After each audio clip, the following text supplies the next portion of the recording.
Eu sempre gosto de falar de imposto de renda como se a gente estivesse falando de uma fileira de copinhos. E aí isso ajuda a gente a entender não só a progressividade do imposto de renda, mas como as alíquotas são aplicadas a cada faixa de renda.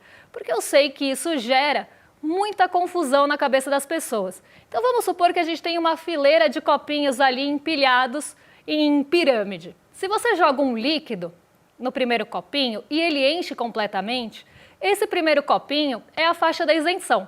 Quando você enche esse primeiro copinho e sobra líquido para a segunda faixa, você só vai pagar imposto ou a alíquota de imposto de renda sobre o que excedeu aquela primeira faixa de isenção. Então não é sobre o total, é sobre o que excedeu a primeira faixa que era isenta, que ninguém paga.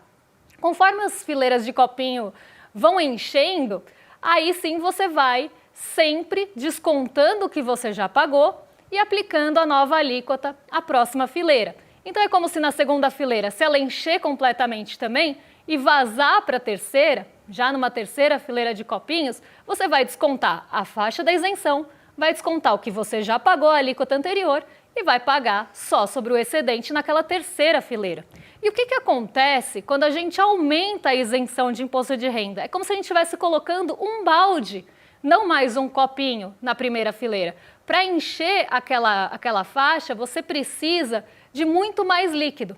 E isso coloca renda no bolso das pessoas. É renda que circula, é a economia que vai aquecer com isso. É mais gente consumindo, porque o trabalhador, normalmente, quase em todos os casos, gasta tudo o que ganha.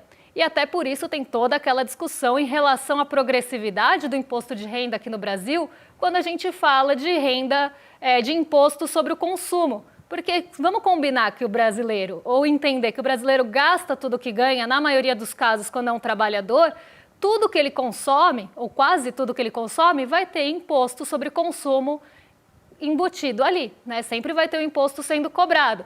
Então, isso traz um caráter progressivo do imposto de renda, porque ele vai, regressivo, desculpa, porque ele vai pesando cada vez mais ou cada vez menos, né, se a gente aumenta a renda, e cada vez mais quando a gente diminui a renda. Vamos supor que duas pessoas comprem um pãozinho. Uma pessoa ganha um salário mínimo e ela compra um pãozinho. Ela paga imposto sobre aquele pão. Uma pessoa que ganha 25 mil reais vai na mesma padaria e compra o mesmo pãozinho. Ela paga a mesma alíquota sobre aquele pãozinho. Em quem esse imposto, ou para quem esse imposto pesou mais no imposto sobre consumo?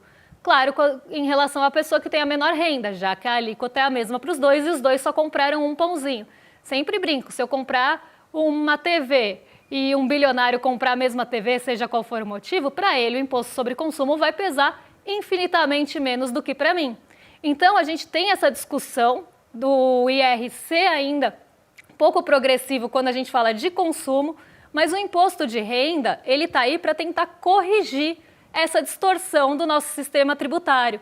E o imposto de renda progressivo, que cobra mais de quem ganha mais, não é invenção de ninguém. Isso está na Constituição e precisa ser cumprido.